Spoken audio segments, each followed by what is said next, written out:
Her little bit of advice that I love, she says, taking the perfection out of my painting gave it life. Life is not perfect. Life just happens. Carol Carter says, if you have a colorful foreground, try a neutral, softer gray background. Through shadows, usually. That's another aha moment I recently had about how shadows can really play a cool be a cool design element. That pretty much all of my videos have these awesome little extra tidbits, but this one, the other most amazing aha moment I have ever had. Hi everyone, don't you love super aha art moments when you learn something and you just know that you have just learned something amazing that is going to really change your art or have a big impact in a positive way? I love those moments and I love sharing those moments with you. And by the way, if you have any moments like that you would like to share, I would love to hear about them in the comments. I'm always learning from my community, and my comments are a great way to interact, not just with me, but other people who love watercolor and learn from each other. And speaking of community, I also have a free Facebook group where you can post your paintings, and we have a great time over there. We learn from each other. But anyway, in today's video, I want to talk about one of my aha moments that I actually already made a video about, and that video was my best performing video of all time, and I never did a follow-up. I talked about Charles Reed's idea of relying on local color instead of contrast for creating a strong foundation of design for a painting, and it totally genuinely blew my mind when I read that. I'd never heard anything like that. And I never really followed up with really exploring it with a painting though, until now. And so I thought it would be fun to come back for those of you who enjoyed that video to show you my latest painting. This painting is a wild pony. And so the way that I start and the way I encourage a lot of artists who are trying to develop their style is to have a vision for where they want their style to go, or at least have a vision for where they want this painting, their next painting to go, and then go find a subject and or reference that will fit that goal. And so I created my goal, which was to create a painting to practice having a strong local color be the center of the design foundation for my painting.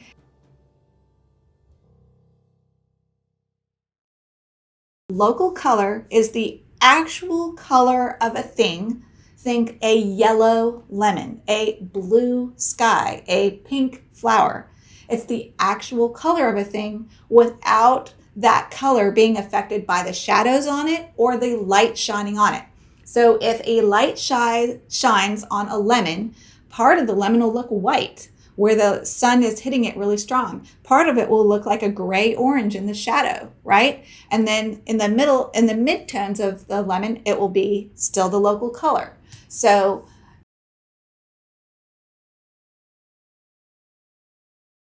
and then I went and looked for a reference photo, and I found this most beautiful picture. By the way, it's by Boys in Bristol. This is a wild pony in Wales that he took a picture of. So thank you so much, Boys in Bristol, for this beautiful reference photo. What I liked about it is that there's a lot of grays in this picture, but the pony has a pink nose and these really pretty blue eyes. And I looked at that and I said to myself, I could really play up 2 color areas in this image and leave the rest gray, because if you have not watched my color theory video where I also talk about using grays to make your bright colors look even brighter, I will link that here, and you can go learn how you can use grays and complementary color grays to really make your colors pop. So this reference had a few things going for it. It had grays that I knew would make the bright colors that I planned for this painting really pop. And it also had obvious areas to play up as the local color area that I would really lean on strong to create a really interesting painting. This reference had a few other really good design things that it handed me on a platter. And that's another thing that I would recommend to artists is look for reference photos that solve a lot of your artistic problems before you even start. so that you don't have to work too hard to get a really beautiful painting.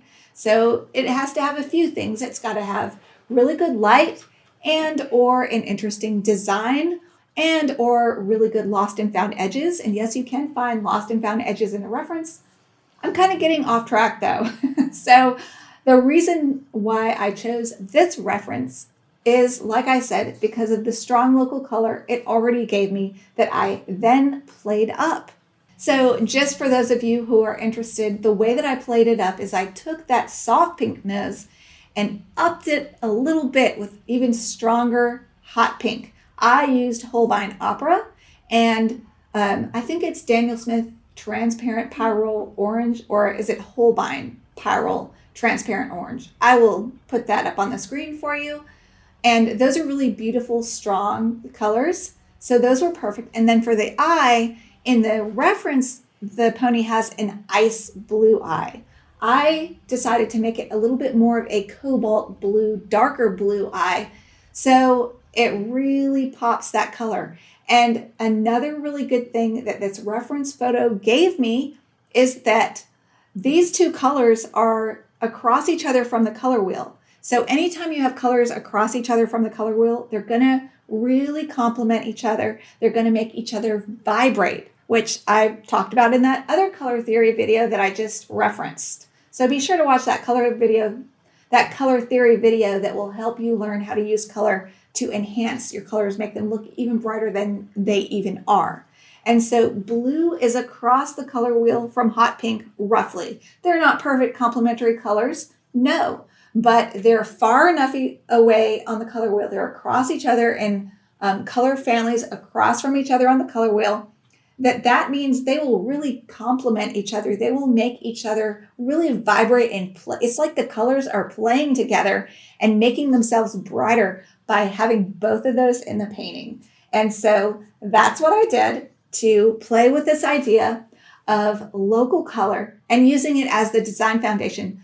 Let's take a look at some more masterful paintings. I'm going to share with you, we're going to look at this splash book, and I've flipped through it already and flagged a few paintings that really play up local color to make them really strong paintings. Is that the only design foundation they have in them? Usually no. Usually they do also have nice contrast or really good abstract design or pretty light. There's usually more than one design concept going on. Like in my painting of the pony, it wasn't just that I used local color. It was also nicely designed with some really soft gray colors to play up my local color.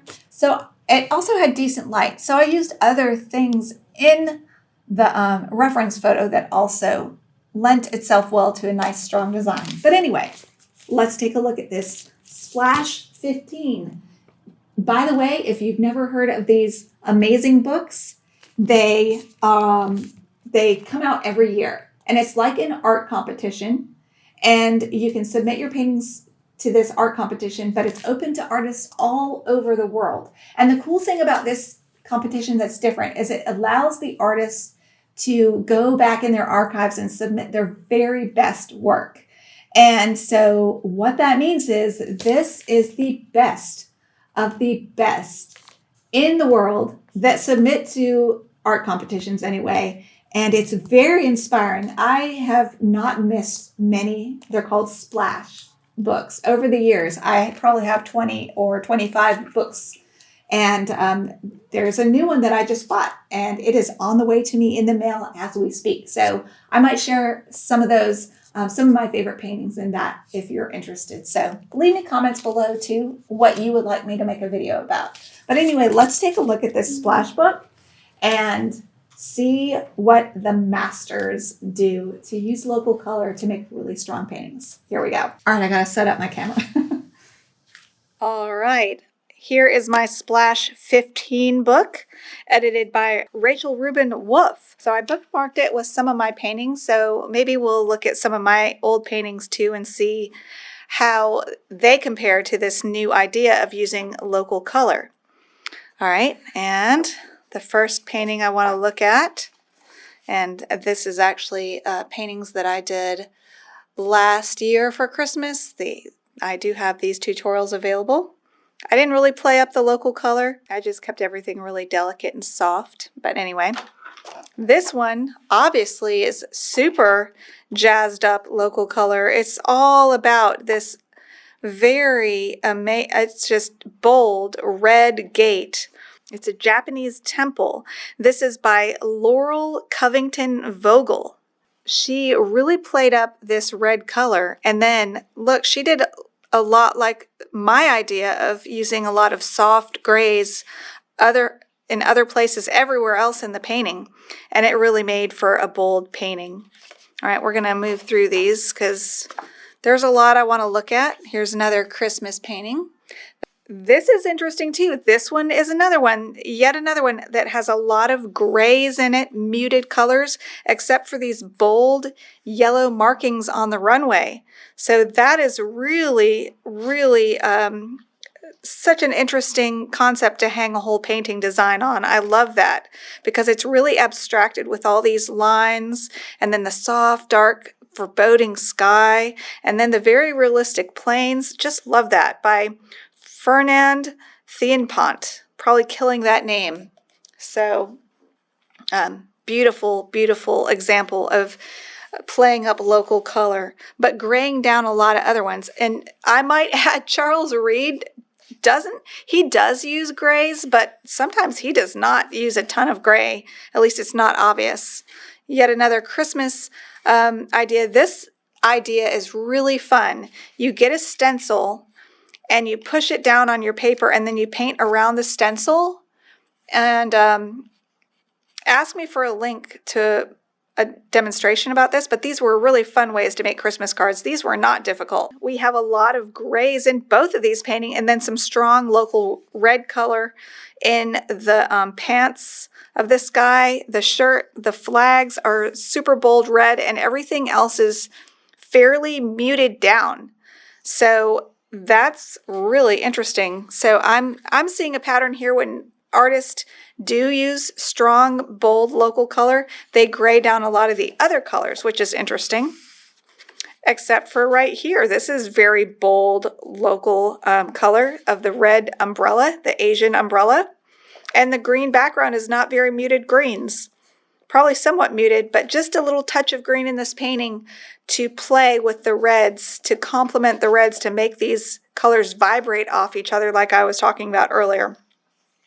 Here's my little fox. I love my little fox. By the way, this is by Laurel Covington Vogel again. This is by Praful B. Sawant. A few pops of very pure color where he has the light, the yellows here in the lit buildings, and the sky is getting dark. It's really moody, and then it has this mysterious little lit area with bright colored roofs and a couple bright boats maybe, and this guy has a bright shirt on. So really strong local colors surrounded by a bunch of gray. And he says, by the way, he has a little fun little extra, and I love to put extra little bonus tips in all my videos, and I promise pretty much all of my videos have these awesome little extra tidbits. But this one, he says, connecting shapes in a painting is most important. After that comes tonal value, and color is last. I think that's so interesting, and I've been thinking a lot about how connection within a painting, connecting every different part together is really interesting. Like this dark feature is painted together with the dark shadow here. And in fact, in my Charles Reed tutorial that I talked about that's related to this video, one of his tenets of a good painting is to attach the shadows, the cast shadows, to whatever is casting that shadow. So this shadow in the water is a cast shadow of this dark element. This red cast shadow is connected to this red boat. And then these darks are connected somehow to all these other darks through shadows usually. That's another aha moment I recently had about how shadows can really play a cool be a cool design element that you can use to connect disparate parts of your painting.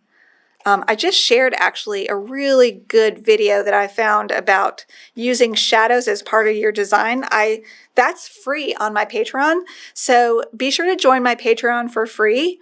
and you'll get all kinds of fun little extra tips. I try to do fun little tips even for my free members once in a while on my Patreon. This is a little loose tutorial that I did for my online students, and for this painting, I actually did play up the local color and in fact made up some colors like the purple. Maybe it was a blue-gray shadow, but I made it purple, pretty bright purple. So you can even play up the local color. All right, I tagged this one. This is by Thomas Schaller, who also has a wonderful YouTube channel. Be sure to check out his YouTube channel. Thank you, Thomas Schaller, for having a YouTube channel, because he is one of the modern masters for sure, very well known in the watercolor world. And he does this, what Charles Reed was saying. Charles Reed calls it a crutch, to rely on bold lights against dark, bold contrast. But Thomas Schaller almost always does this in his paintings. I don't see it as a crutch. I don't agree it's a crutch. Charles Reed's words, not mine. But you see how this relies on bold, dark shapes juxtaposed against this lighter background that has a lot of interest and not a lot of playing up of local color. This is more about bold contrast, what Charles Reed was talking about not doing. But you cannot argue that this is not a beautiful painting, and so many other paintings in this splash book are based on having bold contrast.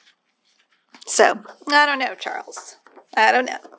Oh, I flagged this because this, in fact and indeed, shows a perfect example.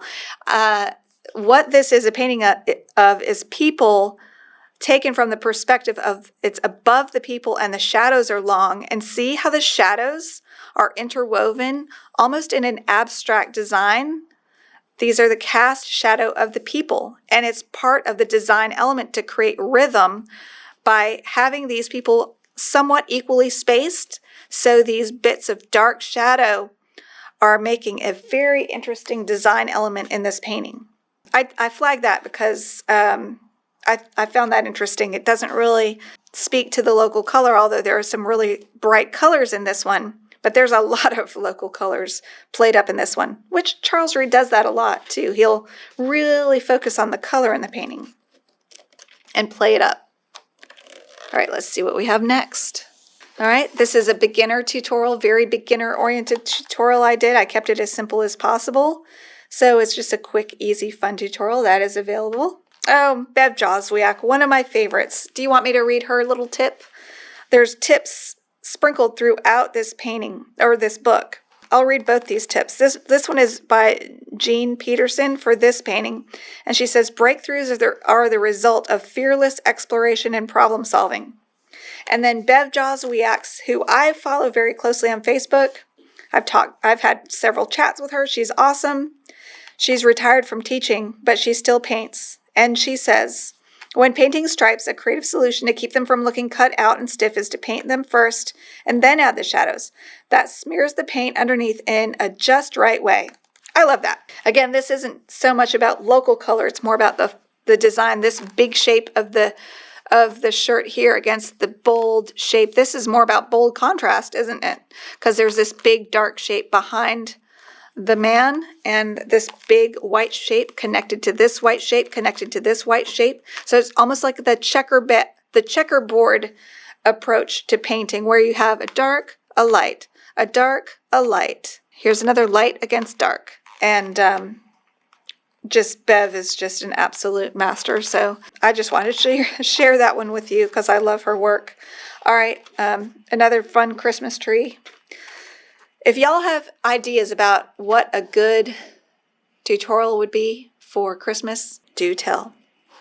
All right, there's a lot of strong local color in here juxtaposed against a very dark background. So this has both. This has strong local color along with strong white contrast against super almost black background.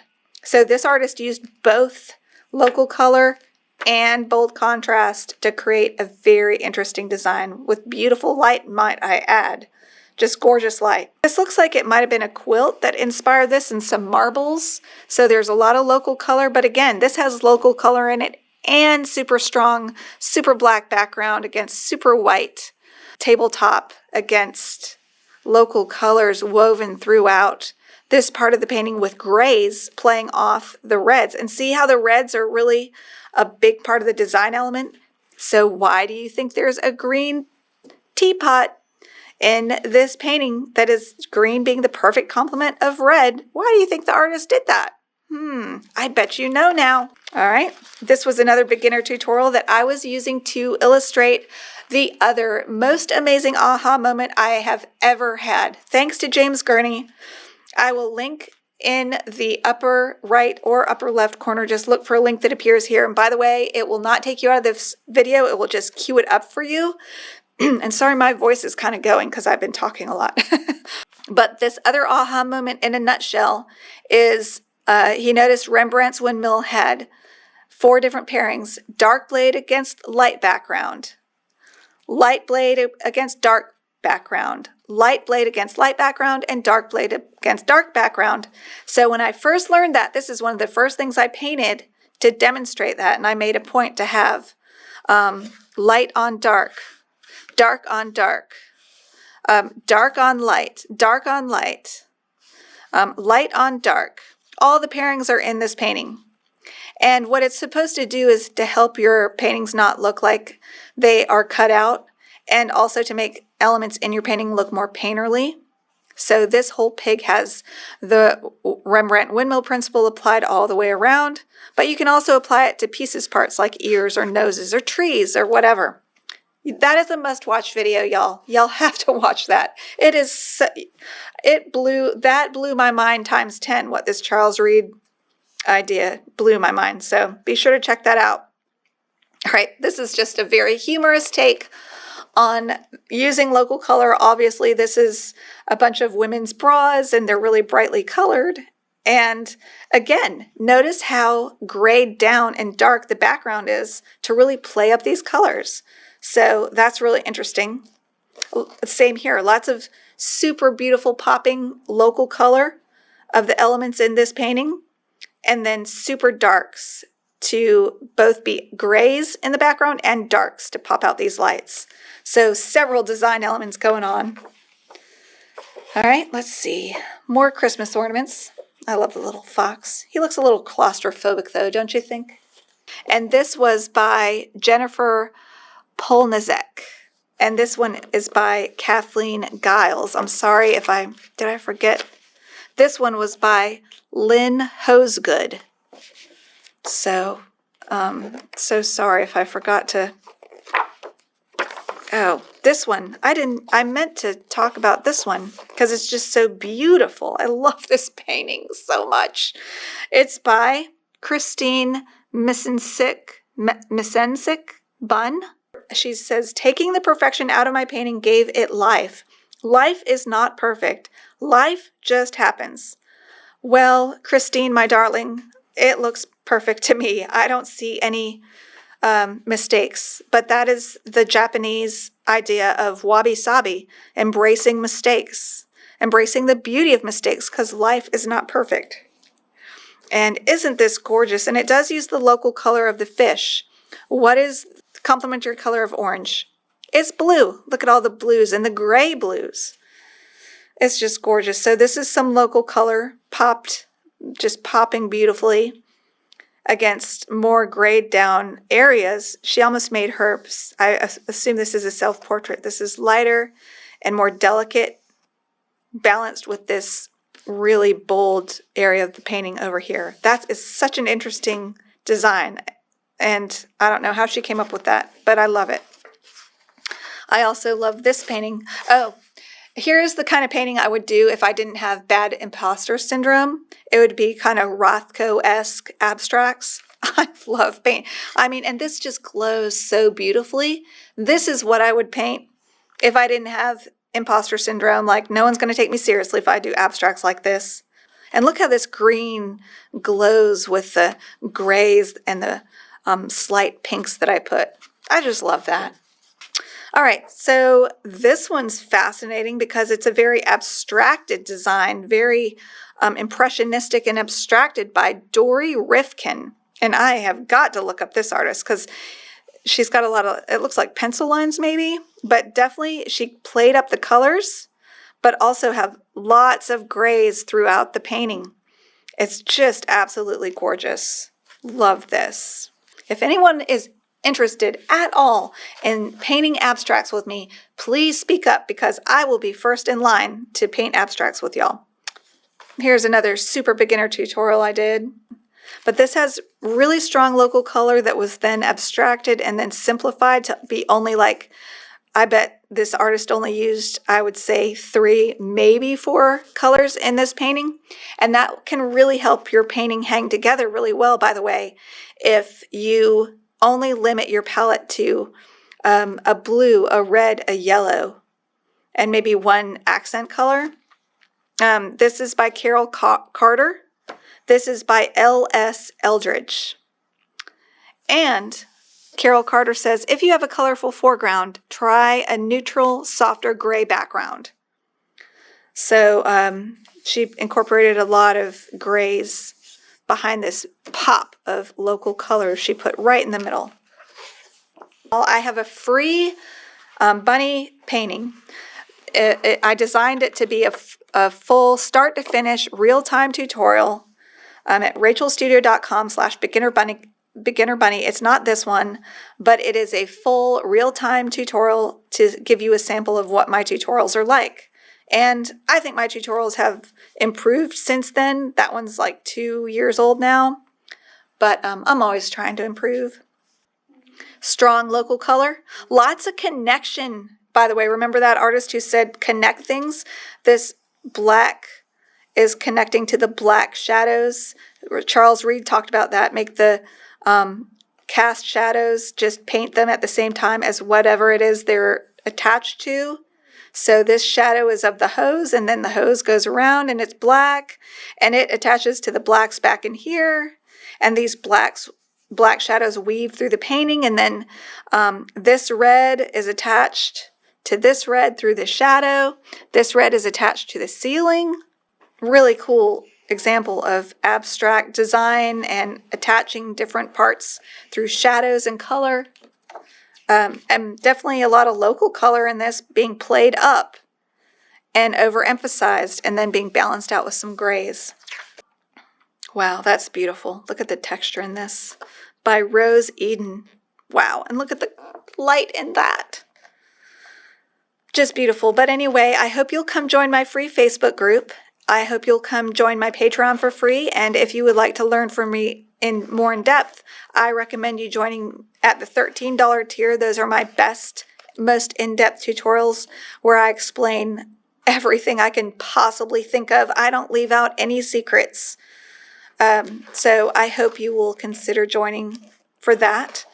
But, you know, if you just want to get to know me a little bit more, join my Facebook group, follow me for free on Patreon, and you'll be alerted when I come out with a new painting or a new tutorial or a new free video or a new little bit of advice. I try to update my Patreon as much as humanly possible.